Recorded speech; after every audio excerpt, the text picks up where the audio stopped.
Muito bem, bom dia, boa tarde, boa noite. Eu não sei que horas você está ouvindo essa mensagem, não sei que hora você está assistindo essa aula. É um imenso prazer, mais uma vez, dar continuidade ao nosso estudo de todos os sábados. Alguns sábados nós não podemos fazer, mas quero agradecer aqui a presença do Célio, do Apolinário, da Claudinha, Fabiano. Oi, Fabiano. O Jonas, Zezé, a Jane, o José Nero, Marcelo, Robert Túlio, Rogélia. Oi, Rogélia, Ronan, Sabrina, Selma Folgado, que deve ser a esposa dele, a Vanir e a Lucinéia e a Inês Aparecida. Ok? Um bom dia, um feliz sábado a todos vocês. Então, vamos, sem mais delongas, vamos então para o estudo dessa manhã. Bem, na última aula, nós terminamos exatamente no momento. Vou pegar minha garrafa d'água aqui, deixá-la perto de mim aqui, que eu vou precisar de vez em quando tomar um golinho d'água. Nós terminamos a última aula falando sobre as duas pedras de ônix que estavam sobre os ombros dos sacerdotes, e ali estavam gravados os nomes dos filhos de Israel.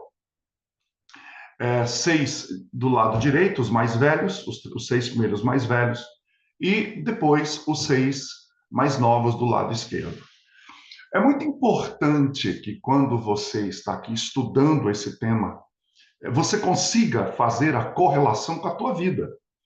Esse é um exemplo de uma correlação com a nossa vida que nós podemos fazer. O que representa essas duas pedras, né? Elas representam um governo.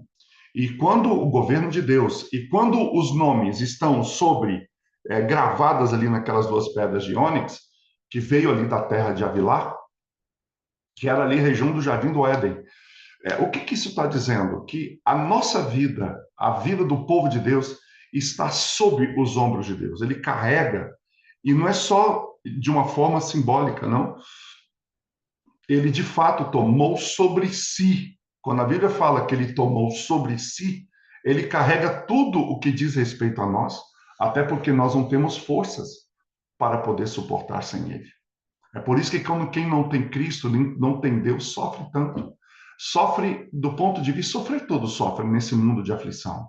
Mas quando não tem Deus, quando não tem Cristo, o sofrimento ele amplia. Ele amplia porque a pessoa não tem esperança, ele não sabe a quem, e ele não tem a quem recorrer. Na verdade, ele tem, é que ele não recorre.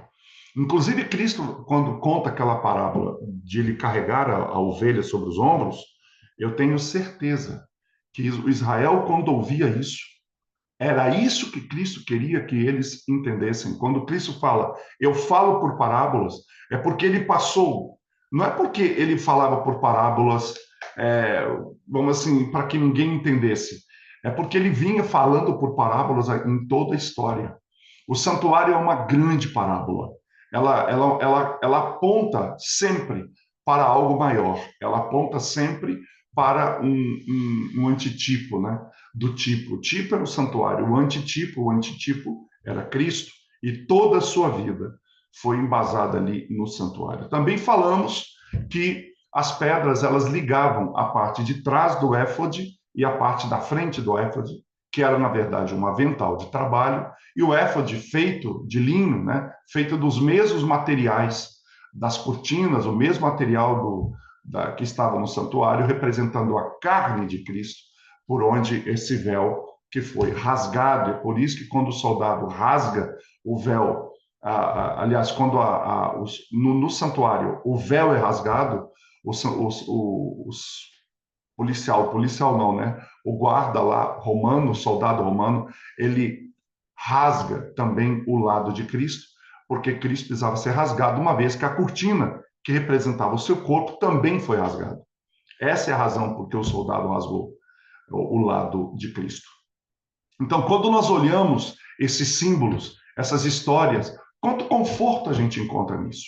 Quanto encorajamento, poder, né? Quanta força a gente consegue encontrar e usar isso como um mecanismo de até de automotivação para a vida, de automotivação na fé, né? Essas listas de ouro colocadas ali naquela pedra, O nome de cada filho e cada filha de Deus que está em aliança com Deus está gravado ali, né? Esse éfode é assim, então a partir de agora nós vamos continuar a parte 2 agora dessa vestimenta, dessa indumentária do sacerdote, e eu creio que a parte de tecido a gente vai terminar hoje, mas aí vem a parte das pedras, que aí é a próxima aula, eu acredito que vai dar umas 2 a 3 aulas só falando das pedras, e vocês depois, quando chegar às aulas, vocês vão entender por quê. O éfode, ou esse avental, ele era ricamente bordado. E Moisés, quando estava lá no monte, Deus o instruiu a respeito dessa vestimenta. E ele instruiu que quando fosse bordado, esse éfode fosse bordado, ele deveria ser feito com alguns materiais. De novo, você vai ver que vai aparecer o ouro, o azul, o púrpura, o carmesim, o linho fino torcido. Em Êxodo 28, verso 6, vai dizer que deveria ser o trabalho astuto ou um trabalho engenhoso. Algumas versões trazem esse termo trabalho astuto. É que astuto, às vezes, dá-nos uma ideia de uma pessoa astuta, malandra, esperta, mas o astuto aqui é de mestre, de maestria, né? O que que isso quer dizer? Que o desenho que era feito ali no éfode indica ali um desenho produzido em sua superfície, geralmente por tecelagem, na hora de tecer. Então, era a mesma técnica que se utilizava na tecelagem de tapeçaria. Então, não era desenhado após o material ser feito, ou o avental ser feito. A tapeçaria ali naquela região, ela não era assim, fez a tapeçaria, agora vamos desenhar, como a gente faz hoje, sei lá, screen, né, que chama lá screen no final. Silk screen, isso, o nome era silk screen. Você não faria tipo um silk screen. Você coloca ali uma camiseta e vem com uma estampa e você cola aquela estampa naquela camisa. Não, não era assim que era feito o éfode. Não era uma estampa. É que enquanto o material, portanto, enquanto o éfode estava sendo feito, esses materiais, o ouro, azul, púrpura, camisinha e tal, ele vinha entrelaçando de tal maneira que era um avental que ficava belo, uma coisa maravilhosa, porque era como se fosse feito em 3D, e aí ficava como parte integrante daquele material, percebe? E por que que não poderia ser feito de forma colada, como se fosse um silk screen? Por quê?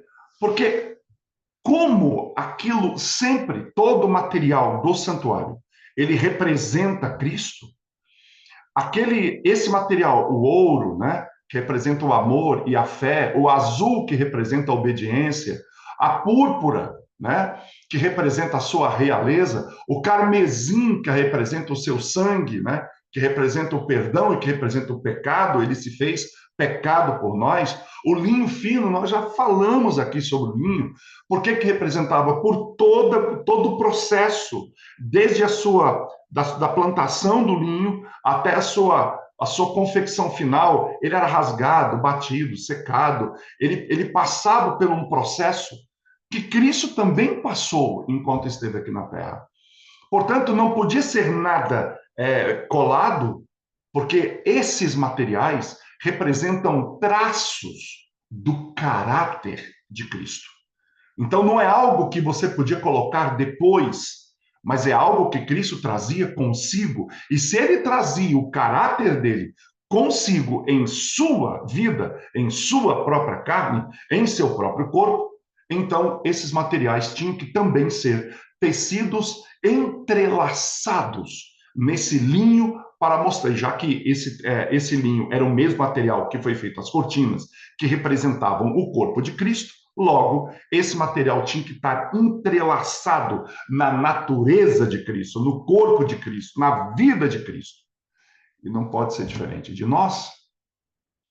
Se nós quisermos ter um caráter de Cristo, o ouro do amor e da fé, o azul da obediência, a púrpura da realeza e esse esse sangue de Cristo que nos purifica de todo o pecado, ele também precisa estar sendo inserido, entrelaçado em nós. Agora, nós vamos dar uma avançada nessa questão do éfode, é porque a partir de agora, veja, esse momento é um momento de virada aqui na aula, uma virada aqui no nosso estudo. Por quê? Por que eu tô investindo tanto tempo nesse éfode?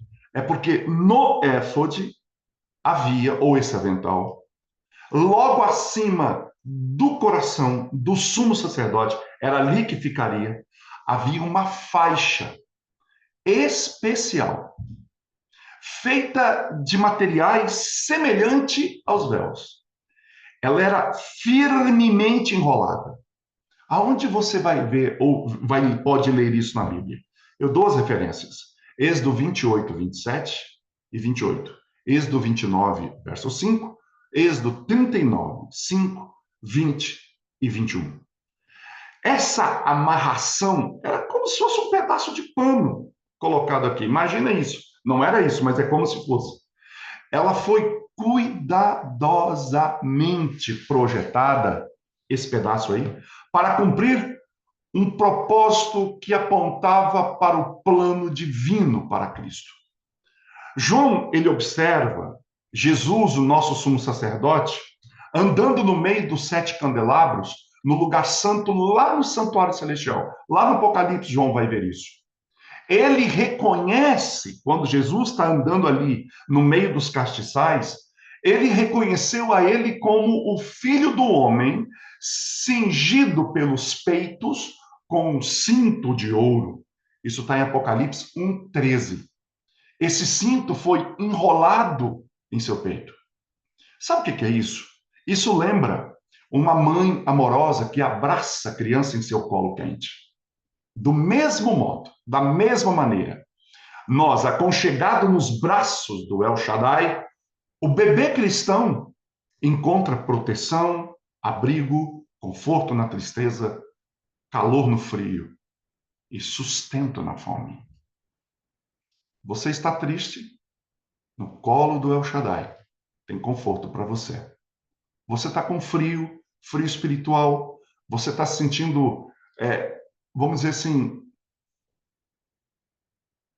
deixado de lado, deixado de escanteio por alguém. Você que busca talvez o calor do amor de alguém, está sentindo o frio desse amor?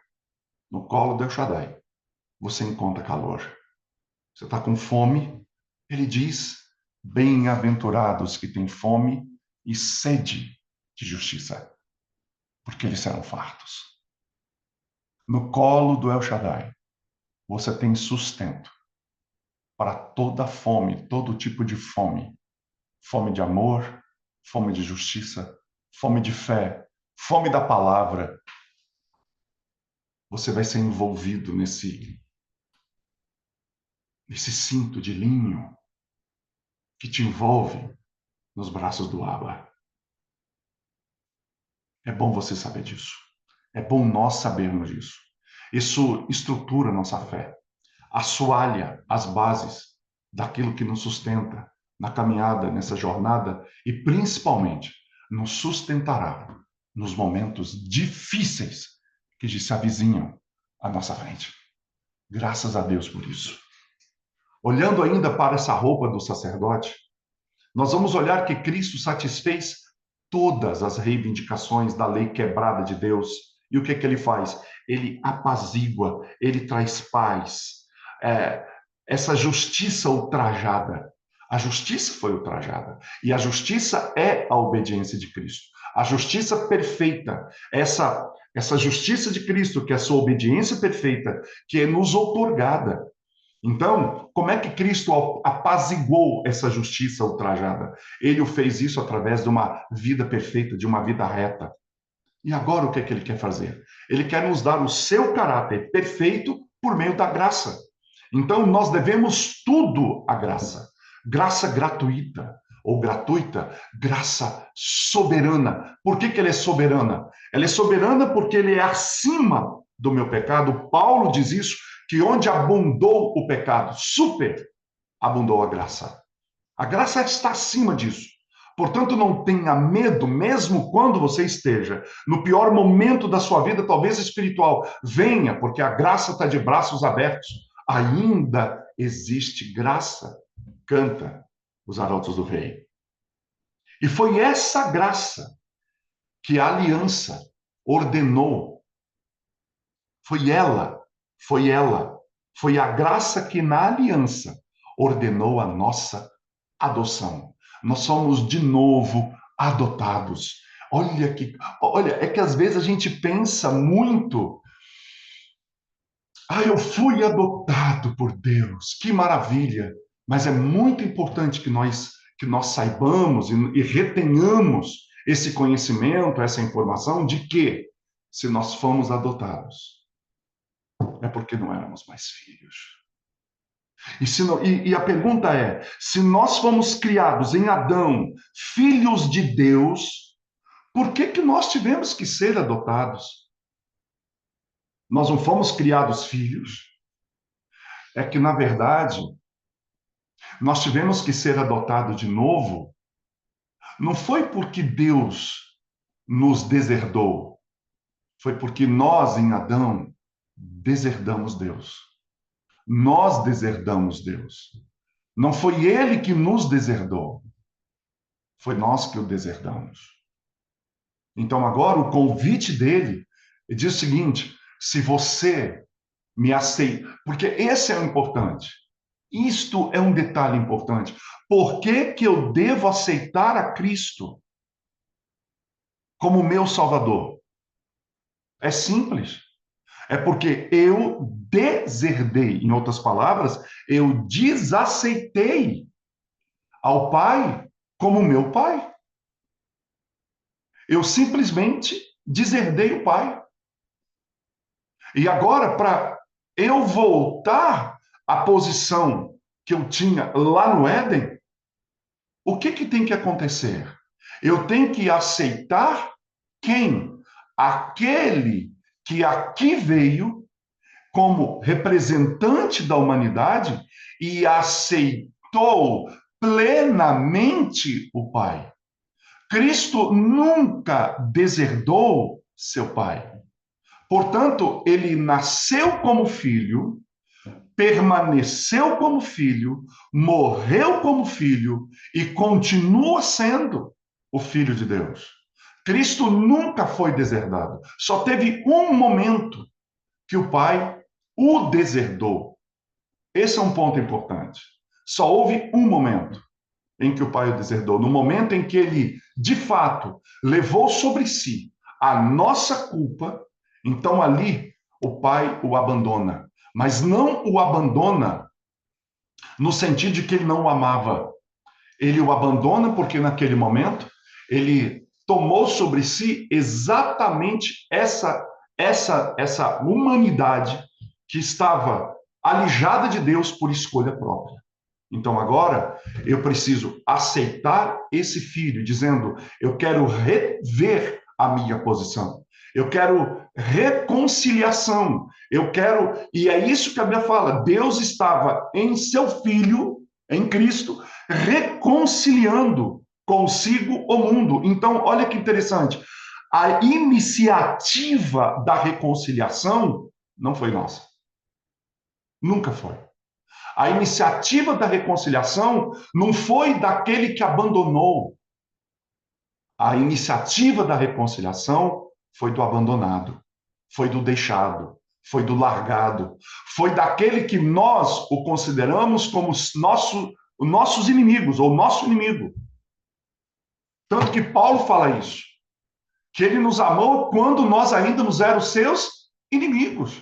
Nós nos tornamos inimigos de Deus. De que maneira? Nós começamos a atuar na nossa vida, no nosso comportamento, numa esfera de comportamento que era oposto à vontade do pai.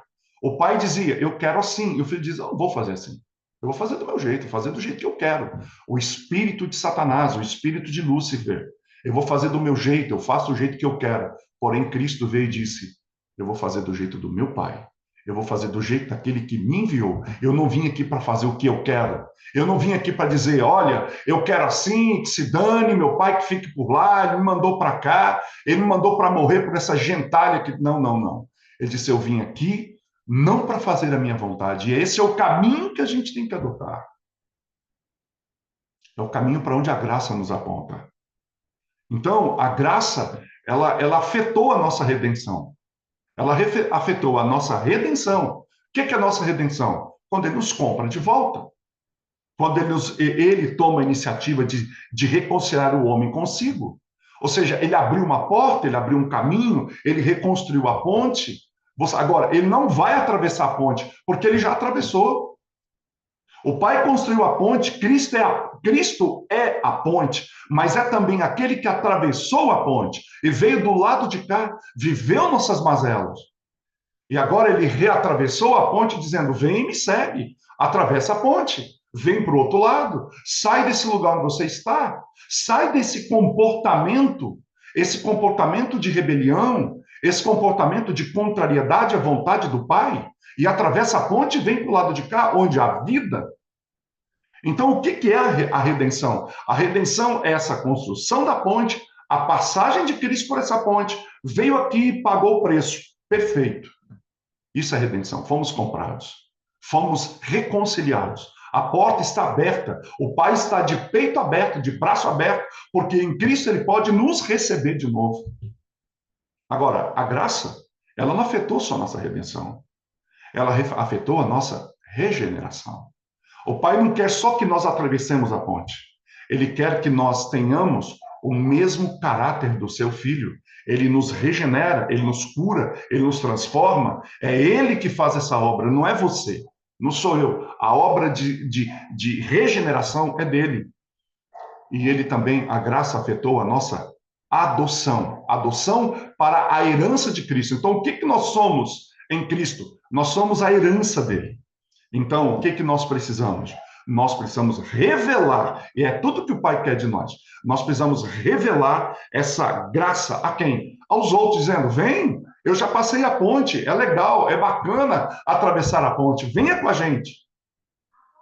Tem benefício quando você atravessa a ponte. E são vários. Você se torna herdeiro, filho da promessa, você se torna um com Cristo. As bênçãos celestiais começam a vir para a tua vida agora. Então, a graça é a garantia. Olha que coisa linda. A graça é a garantia do favor do pecador perante o juiz. Quando o pecador aparece diante do juiz, a graça é a garantia de que você terá o favor do juiz. Agora, a pergunta que todo mundo faz: como é que você pode pegar essa graça, abraçar essa graça, tomar posse dessa graça? Estenda os braços da fé e receba, e diga: eu recebo esse presente gratuito de roupas brancas, do amoroso Filho de Deus, esse habilidoso alfaiate celestial. Em resumo, podemos dizer então que o tecido dessas 4 vestes sacerdotais, bem como o seu design, elas refletiam a beleza divina de Jesus Cristo. Jesus ele é a realidade. Ele é a realidade da qual as vestes de linho dos sacerdotes, elas são um tipo. E nós? Como ficamos diante disso?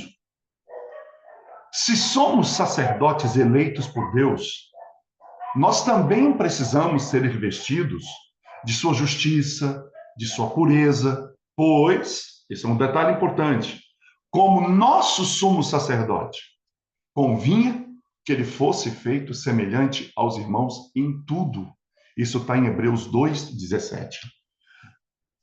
Veja bem, para que ele fosse, eu quero guardar esse texto, convinha que ele fosse feito semelhante aos seus irmãos. Feito aos seus semelhante a seus irmãos e às suas irmãs, para quê? Sempre tem um para Deus. Deus não faz as coisas por simplesmente fazer. Ele faz por um propósito. E a gente observa esse propósito dentro da palavra de Deus quando nós lemos a Bíblia. Toda vez que você estiver lendo a palavra de Deus, estudando a palavra de Deus, e você ouvir um para, dê uma olhada no texto anterior, volta devagarinho lendo, aí você fala, então Deus faz isso para isso. Em outras palavras, se Deus está fazendo alguma coisa, mas não tem o para na tua vida, na minha vida, o que Deus está fazendo é em vão. Entende isso? Quando Deus faz, e na Bíblia diz para, ele está dizendo, isso que eu estou fazendo é ferramenta, é condição, é instrumento, é recurso emocional, mental, espiritual, que eu estou estruturando, bolando, montando, te apresentando para que você faça isso. Percebe então que a, a iniciativa da execução é sempre de Deus? E se você fizer, é o que ele está dizendo, olha só, eu tô te apresentando isso aqui. Se você fizer isso aqui, você vai ter isso aqui. Entende? Então, para quê? Não é por quê, é para quê ele foi feito semelhante aos nossos irmãos e irmãs. Isso está em 2 Pedro 1,4. Pedro dá essa resposta. Ele diz, para que pudéssemos nos tornar participantes da sua natureza divina. Entenda bem. Cristo não nos chama para tomar parte da natureza humana dele. Por quê? Porque essa iniciativa foi dele. Ele é que tomou parte da nossa natureza humana. É importante a gente fazer essa análise. O que Cristo teve que fazer para se tornar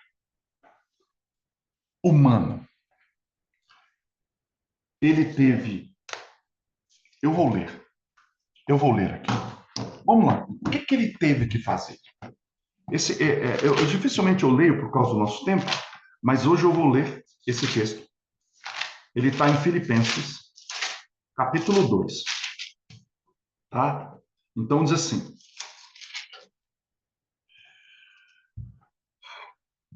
olha o que ele teve que fazer para tornar-se parte da nossa natureza humana. Pensa bem, bom, acompanhe a linha de raciocínio, a lógica. Tem muita lógica aqui. Tende em vós o mesmo sentimento que houve também em Cristo Jesus. Paulo aqui dá uma ordem. O qual, tendo plenamente a natureza de Deus, não reivindicou ser igual a Deus. Mas, pelo contrário, esvaziou a si mesmo. Primeira coisa, houve um esvaziamento. Segundo, assumiu plenamente a forma de servo. Então, ele esvazia-se plenamente. Ele assume a forma de servo, tornando semelhante aos seres humanos. E assim, isso é lindo, da forma de homem, humilhou-se. Então, aqui vem. Olha só, esvaziamento, servidão, humilhação, entregou-se à obediência até a morte. Obediência até a morte. Então aqui tem um morrer. Existe um morrer. E a morte de cruz. Aí Deus o exalta. Então, quando é que acontece a exaltação de Cristo?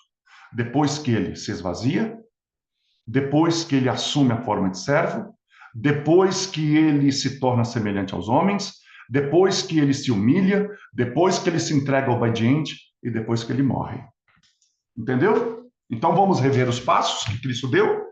Ele se esvazia, ele se torna servo, ele vai servir, ele começa então a servir, ele diz, eu vim para servir e não para ser servido.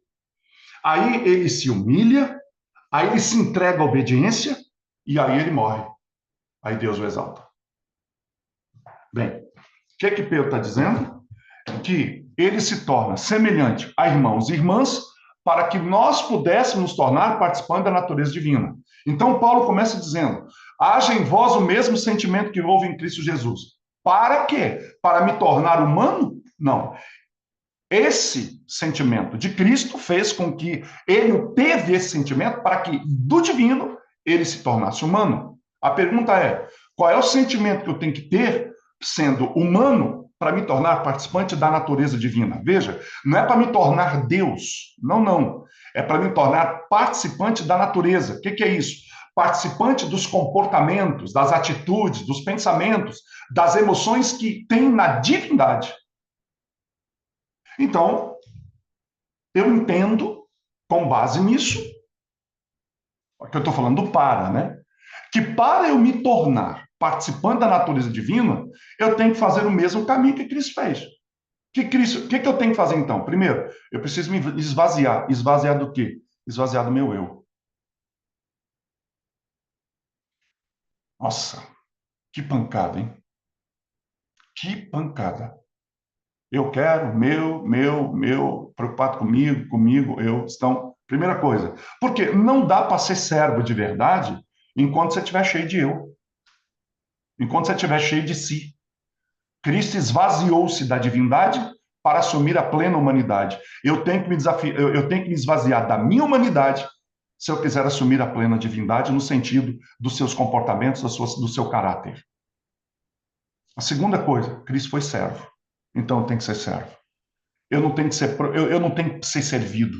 Eu tenho que servir o tempo todo. O tempo todo. Então, vou lá. Esvaziou. Depois, eu me torno servo. Depois, eu me humilho. Depois, me humilhar perante Deus é reconhecer a minha condição. Me humilhar é não me sentir superior a ninguém. Não. A ninguém. Nem pelo intelecto, nem por dinheiro, nem por posição, nem por nada.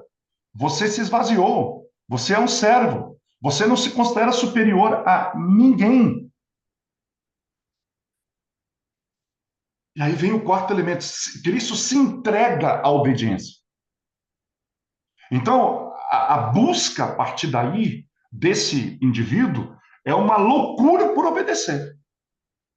Ele busca isso, assim, profundamente.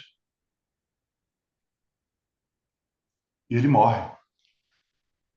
E, obviamente, que eu creio que Paulo não está dizendo aqui. Agora. Ele não está falando da morte física. Hum, Eu tenho absoluta convicção que Paulo não está falando da morte física aqui.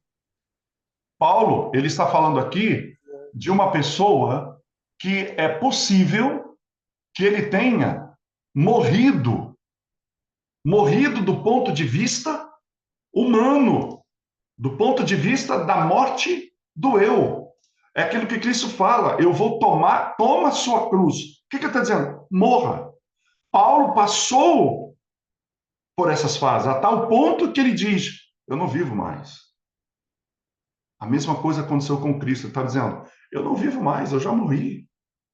Eu já morri naquela cruz. Porque, na verdade, em Cristo, nós já morremos naquela cruz. Se ele nos assumiu por completo.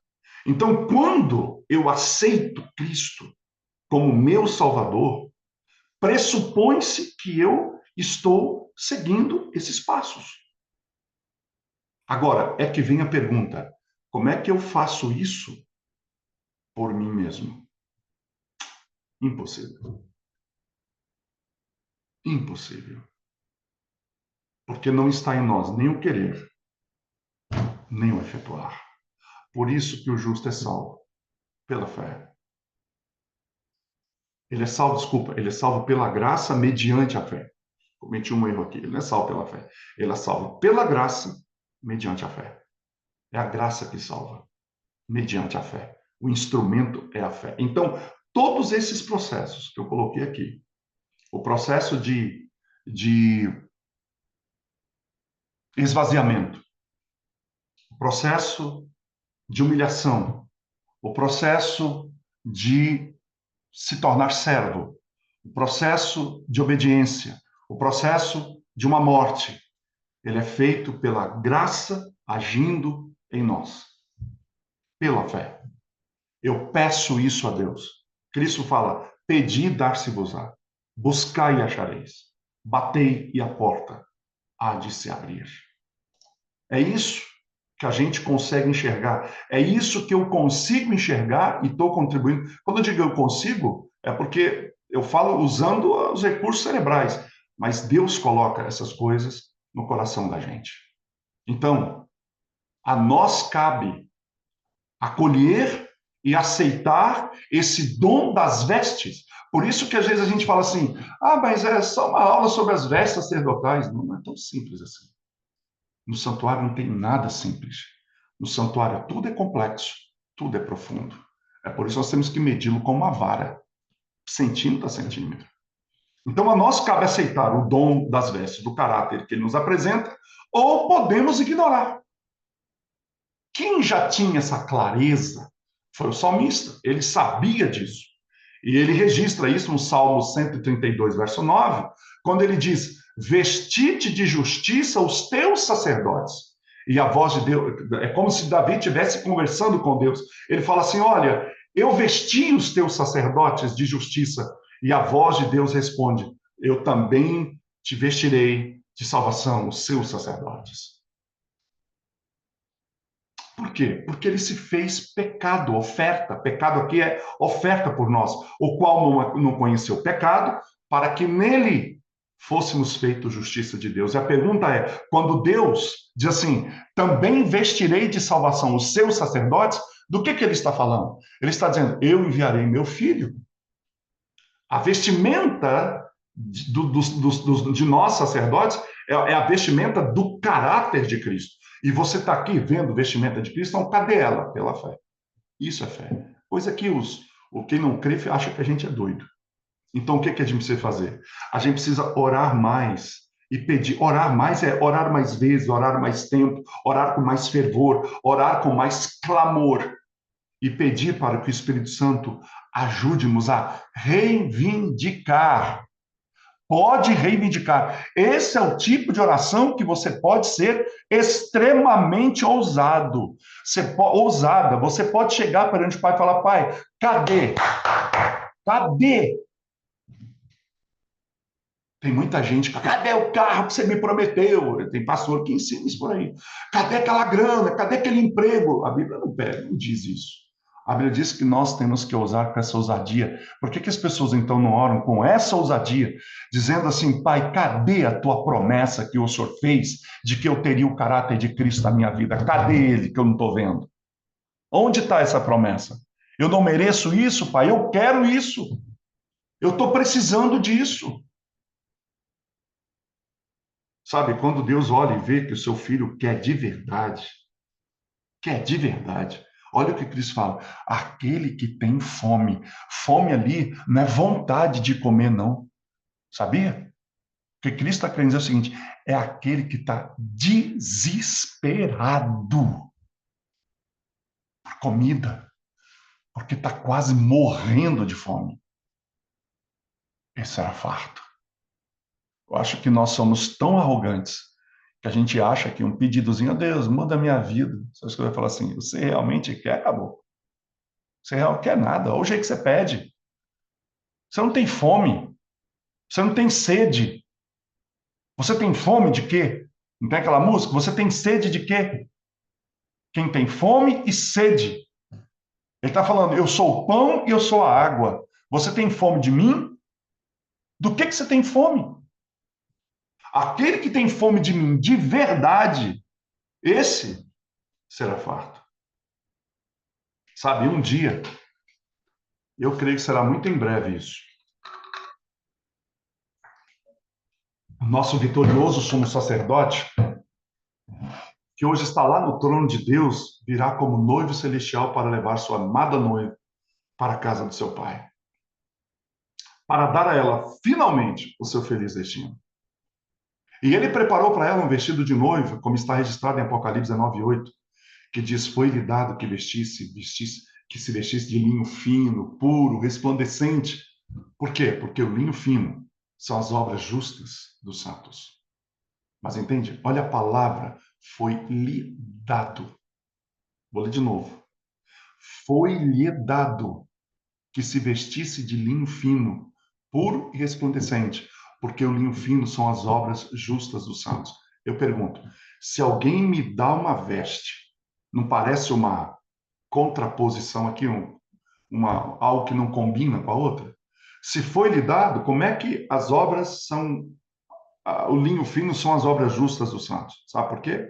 Porque as obras justas dos santos são as obras de Cristo que foram replicadas neles. Por isso que foi lhe dado. Essas obras são justas porque as obras são Cristo agindo em mim, Cristo agindo em nós. Isso é justiça imputável. Que falta. Ô Muniz, eu estava esperando você falar, porque está na sua praia aqui, né, amigo? Três coisinhas rápidas aí, que coisa linda, seu raciocínio. Mas sobre a reconciliação, se não entendermos isso que você está apresentando, a gente vai tentar reconciliar Deus conosco. E ele nunca se reconciliou, porque nunca foi preciso. Só se reconcilia quem tem mágoa. Por isso que ele reconciliou o mundo. Ele nunca se reconciliou com o mundo. Olha que boa notícia, hein? Ele reconciliou o mundo, Com não, ele. não se reconciliou com o mundo. É, porque nunca foi preciso. Porque era o mundo que estava longe, não era ele. É o mundo que era o rebelde. O pecado Exatamente. tirou o ser humano da eternidade, nunca do coração de Deus. Nossa, que coisa profunda, Muniz. Que coisa linda. Então, essa é a base de todo, acho que a mensagem do evangelho que você está apresentando. Ni- Agora, o que que o diabo faz? Que é toda a base da religião falsa.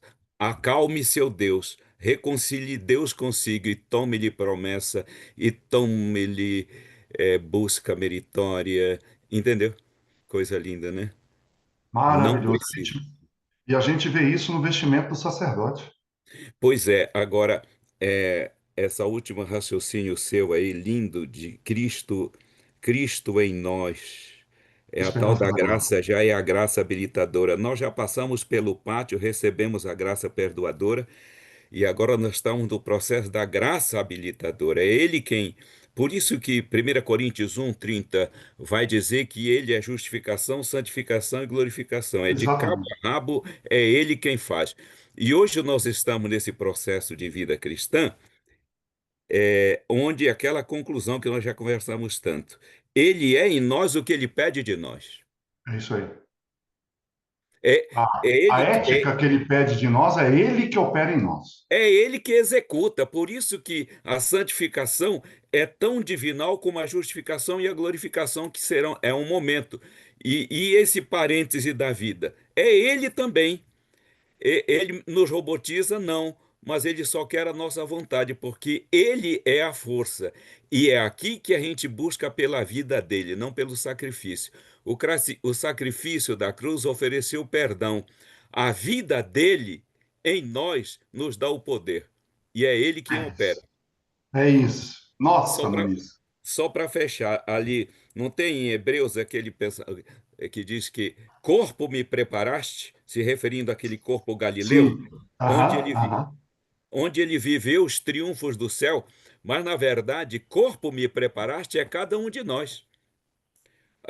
Nós temos, você como psicólogo e um estudioso da neurociência, o lobo frontal é exatamente o aspecto do ser preparado por Deus para Deus habitar, é o santuário onde ele habita, não é?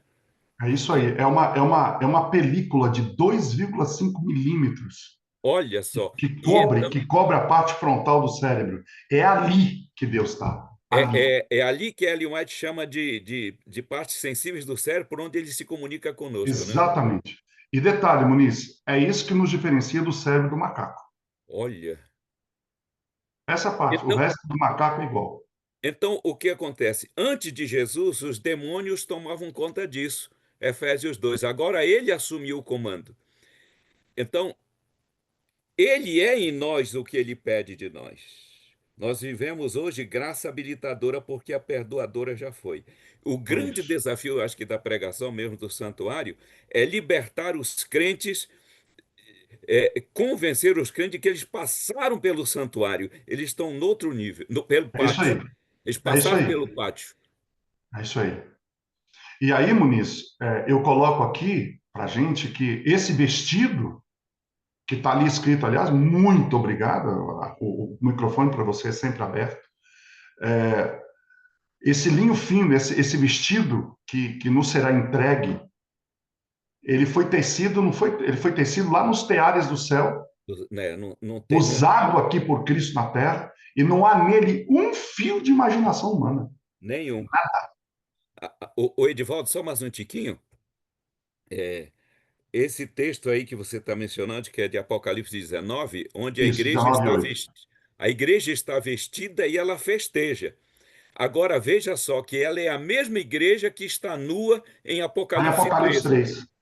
Então, por que que a gente não desloca, descola a igreja de Apocalipse 3 para o Apocalipse 19?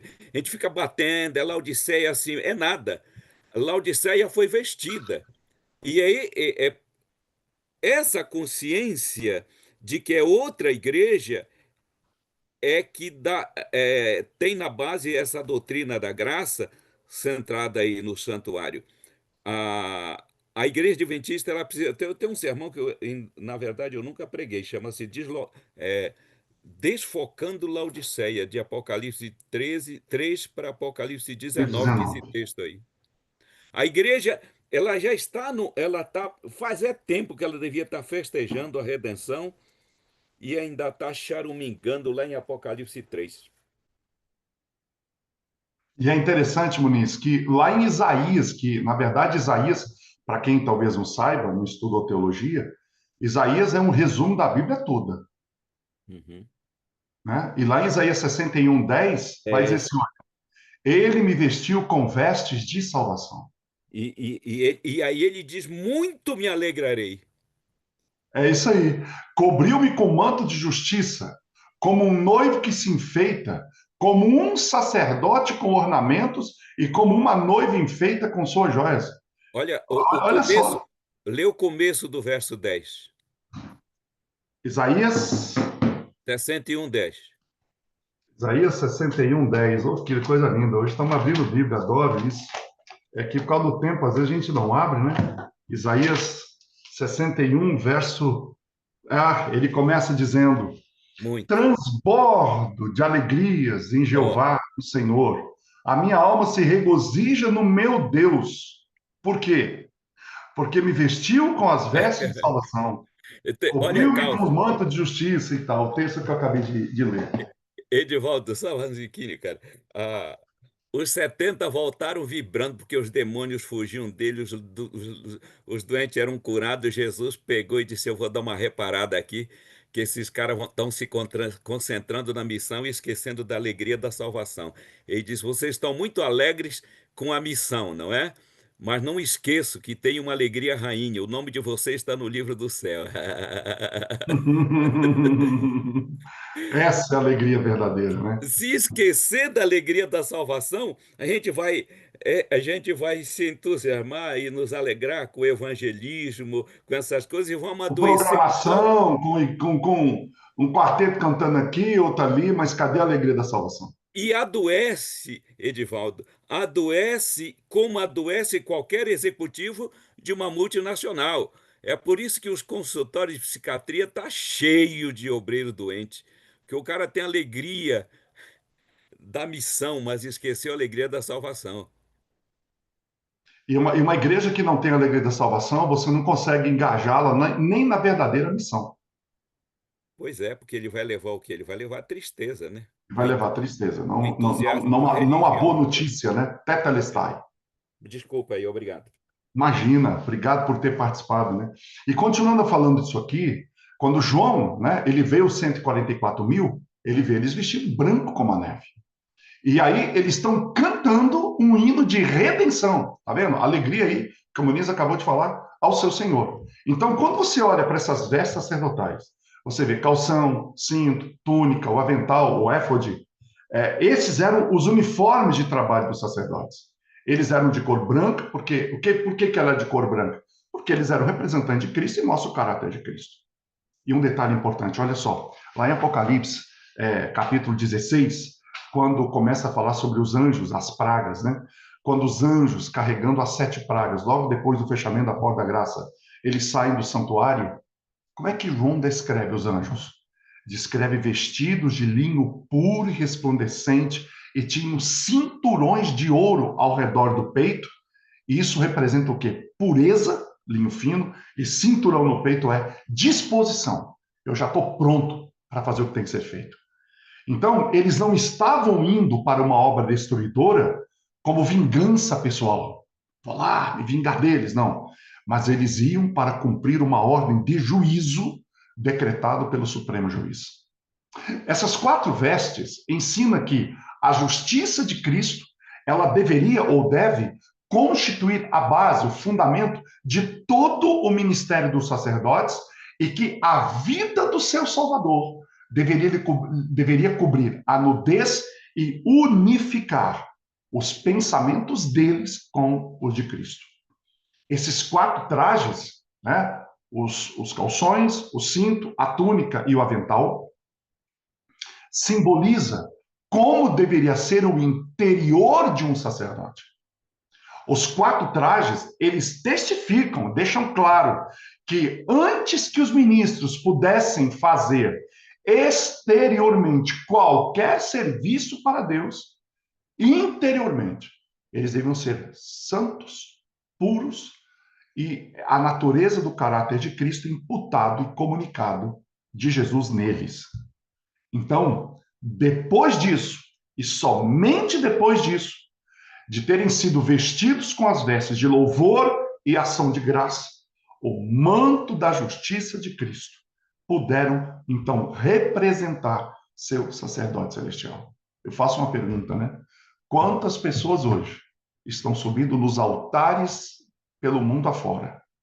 Mas a pergunta é, eles estão vestidos com o manto da justiça? Porque somente com esse manto é que o sacerdote podia entrar e oficiar.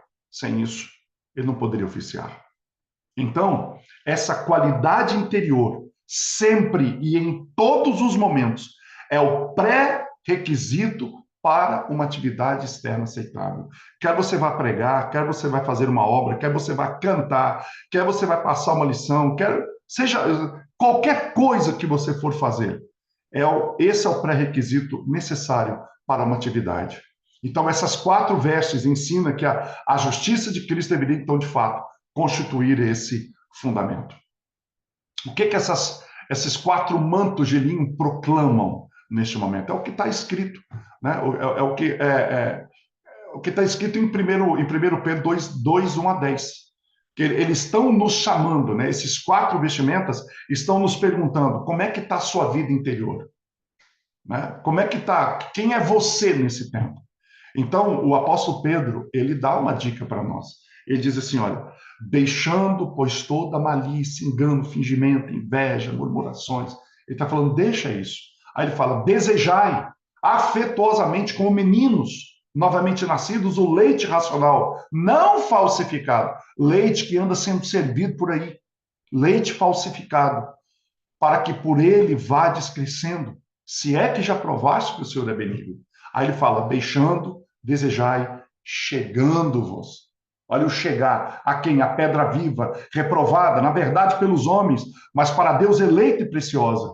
Vós também sois pedras vivas, sois edificadas, casa espiritual e sacerdócio santo olha o para aí de novo, para oferecer sacrifícios espirituais agradáveis a Deus por Jesus Cristo. O que é esse oferecer sacrifícios espirituais? É se oferecer, é se colocar sobre o altar, é obediência.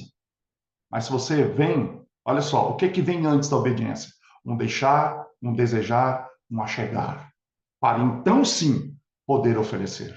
Não dá para oferecer quem não deixa o mundo. Não dá para oferecer quem não deseja o leite, quem não busca, que eu falei, quem está ansioso, preocupado, desesperado, porque está com fome e com sede. Agora, você só vai conseguir matar essa fome, essa sede, se você achegar à pedra viva. Esse é o ponto, é isso que Pedro está dizendo aqui. Então, por isso, né? Por isso, também na Escritura se contém aquilo que ele coloca, né? Por isso também na Escritura se contém: eis que eu ponho em Sião a pedra principal de esquina, eleita e preciosa, e quem nele crer não será confundido. E assim para vós, os que credes, é preciosa, essa pedra é preciosa, mas para os rebeldes, a pedra que os edificadores reprovaram, essa foi a pedra principal, a pedra de esquina, a pedra de sustentação. É uma pedra de tropeço e rocha de escândalo para aqueles que tropeçam na palavra. E tem muita gente que se escandaliza com a palavra, porque tropeça na palavra. Sabe por que tropeça? Porque não quer obedecer. Quando o indivíduo não quer obedecer a palavra, ele tropeça na palavra, ele quer mudar a palavra, adaptar, adequar, ajustar a palavra à vida dele. Aliás, tem um maluco aí, de um doido, chamam ele de bispo, pastor, sei lá que diabo que ele chama esse sujeito. Ele diz que a Bíblia tem que ser reinterpretada para a realidade atual. Ou seja, esse é o tipo que está tropeçando na palavra. Aí Pedro vem e arremata com aquele texto brilhante: mas vós sois geração eleita, sacerdócio real, nação santa, povo adquirido, para que anuncieis as virtudes daquele que vos chamou das trevas para a sua maravilhosa luz. Vós que em outro tempo não erais povo, mas agora sois povo de Deus, que não tinhas alcançado misericórdia, mas agora alcançaste misericórdia. Bem, esse uniforme com 4 peças era a composição das roupas dos sacerdotes. Porém, havia ainda a roupa do sumo sacerdote, que era composta por mais 5 peças. Que 5 peças eram essas? Como elas se chamavam? Por que elas são importantes? Por que elas são fundamentais? Bem, porque elas são importantes, porque elas são fundamentais, vai ficar para a próxima aula. E aí nós vamos avançando. E aí? O que vocês acharam da aula de hoje? O celular já está aberto, tá? Já está aberto, o grupo está aberto. Coloca lá o que você achou dessa aula hoje. O que se falou para a tua vida, para o teu coração, para a tua alma. Nós vamos ter mais uma aula ainda sobre a roupa do sacerdote. Depois vamos entrar. Eu já falei, essa fase vai ser uma fase longa, porque a roupa do sacerdote, toda essa vestimenta, toda essa indumentária, todas as pedras, o urim, o tumim, isso tudo era muito importante para a gente compreender o ritual do santuário, porque não há ritual do santuário sem ministério sacerdotal. Então precisamos entender profundamente a questão do sacerdote, se a gente quiser compreender o ritual do santuário, que tem tudo a ver com a nossa fé. Vamos orar? Pai santo e querido que estás nos céus, nós te agradecemos pelo riquíssimo estudo de hoje. Obrigado pela presença do pastor Muniz aqui conosco, que contribuiu tanto para a nossa compreensão ainda mais ampla e plena sobre a graça. Quero pedir ao Senhor de coração, Pai, que o Senhor opere em nós o teu caráter, que o Senhor nos transforme. Nós precisamos disso. Como precisamos disso? E o pedimos em nome de Jesus. Amém. Deus abençoe vocês. Um grande abraço e até sábado que vem, se o Papai do Céu assim o desejar. Fiquem com Deus e comuniquem aí no celular o que vocês acharam da aula de hoje. Grande abraço.